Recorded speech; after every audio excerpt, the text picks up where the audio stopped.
So we're here at the Mobile World Congress, and you're launching the K3V2. Yeah. Is this the K3V2? Yeah, it's the chip name.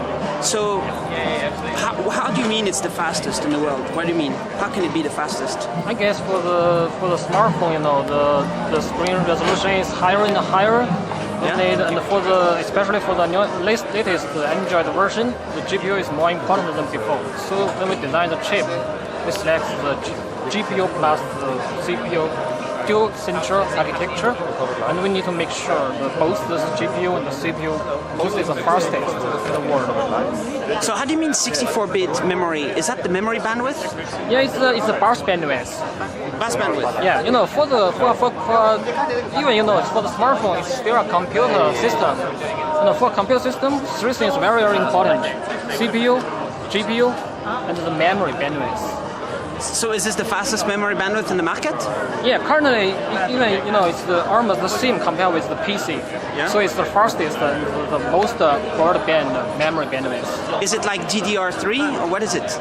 I'm sorry? Is it like DDR2, DDR3? Is that the difference? It's a low power DDR2. It's the latest technology for the mobile memory. Latest for DDR2 mobile.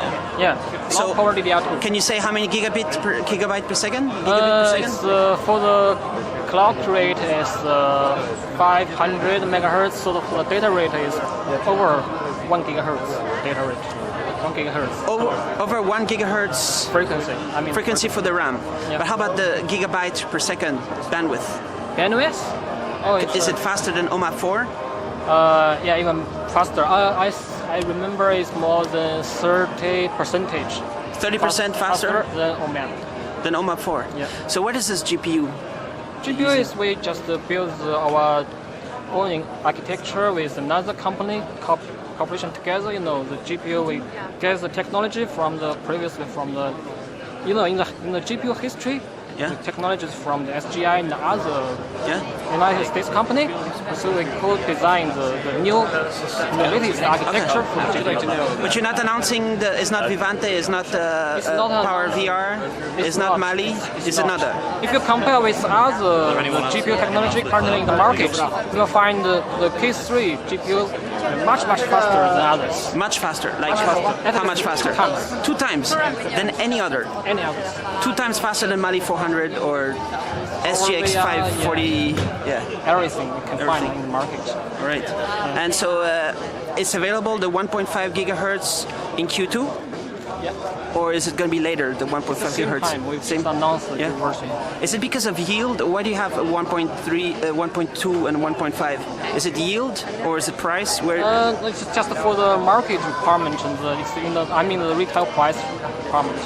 All right. And what is the difference between the tablet processor and the phone processor in quad-core?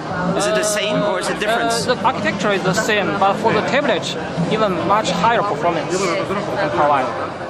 So HiSilicon before make for set-top box, yeah? Yeah. Set-top box? Yeah. So what is the difference between a single-core set-top box Cortex-A9 and the quad-core? Why did you change the architecture? In a way, HiSilicon we have a long history to build the SoC and the processor. So we even already announced the 16-core ARM-based processor for the network equipment. So you know, we just use the same technology, same architecture for both for the mobile phone and for the set-top box. Same architecture, but this is the latest version, quad-core now. Yeah. And the dual-core is also using the same architecture? Same architecture. Same architecture. So it's just doubling the cores. Yeah, it's a scalable architecture. All right. And the power consumption, you mean it's the best power consumption in the market? You mean as well? Yeah. Because we designed called AIPS core. Yeah. It's our in-house technology. Nobody else has this.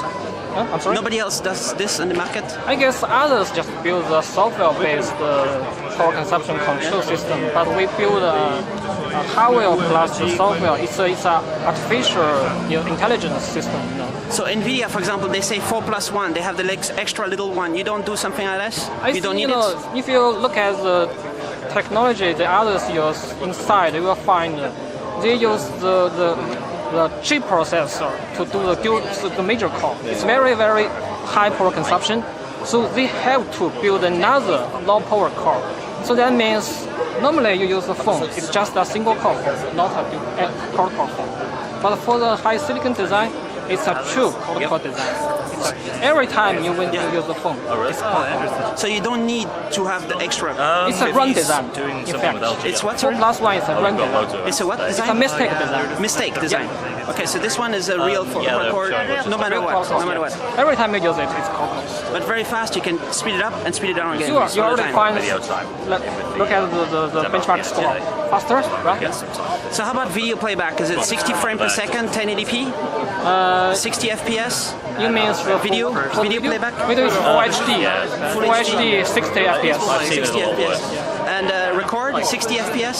Record is you can do the 30 FPS or even do the stereo S3D 30. Every codec, H.264, everything. High profile. Or format, high Yeah. profile. All right. Cool. Thanks. You can do the Blu-ray. Thank you. Yeah.